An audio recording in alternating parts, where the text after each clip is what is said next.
Good morning, everyone. It is Tuesday, April 13th, 2021.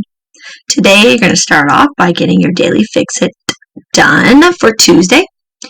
Then, for math, we have extramath.org. First, as usual, make sure you complete it to continue practicing your multiplication. Then, you have your equivalent fractions assignment. This, to me, is the most important assignment of the day because equivalent fractions is what we are working on in math. Very hard right now. So click on equivalent fractions assignment. It's going to ask you to open it in Kami. Open it with Kami so you can show your work in Kami. Once it pops up, you'll see you have one page. And it says to fill in, I'm going to use my drawing tool, fill in the missing parts of the fractions. So for A, we're missing the top number. So for this one, it gives a model. But if you notice, none of these have models.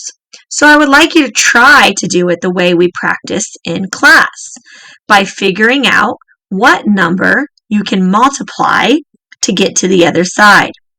For example, we got to figure out what we can multiply to get to this one right here.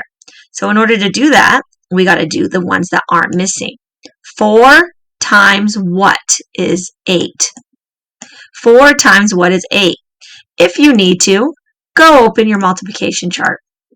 You can set up your screen so that you have your multiplication chart right here and your math on this side so you can look at both. So I got to figure out 4 times what is 8. So I'm going to go to my 4 row and I'm going to find 8. I found it. Now I'm going to go to the top. 4 times 2, 4, 8. 4 times 2 is 8.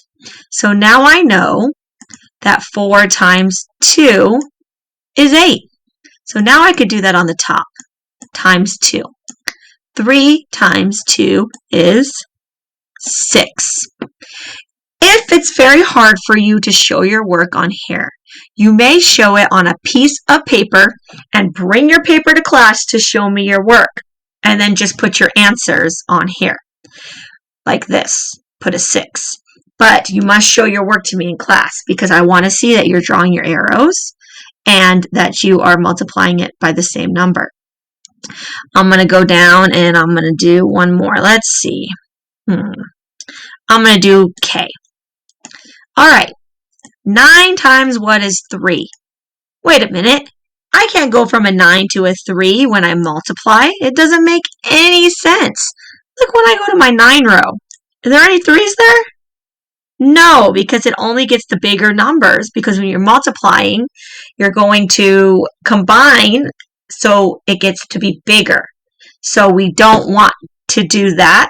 We have to do it backwards. Remember we did the backwards ones in class yesterday?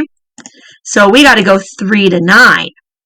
So now we can go to the 3 row and find 9. I found it. Go to the top. It's 3. So I know that 3 times 3 is 9. So now on the top, I can figure out what times 3 is 6. Let's see. 3, oh, there's 6 right there. Go to the top. 2. It's 2. So 6/9 is equal to 2/3. Okay?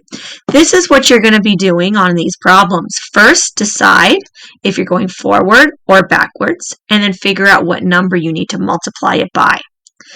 If you're really having a hard time and you're like, oh, Miss Woodward, it's killing me, you can open up your fraction bars. And you can use the fraction bars still to keep practicing if you need to. So if you really would like to use the fraction bars for this, then it would look like this. You would put in 4 6 firsts, 6, 4 6. Then you would do your next one, blank thirds. So the bottom has to be 3. And now you got to figure out the top to make it the same.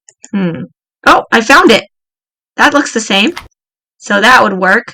So it'd be 2/3. You've got to find the one that would be the same. 2/3.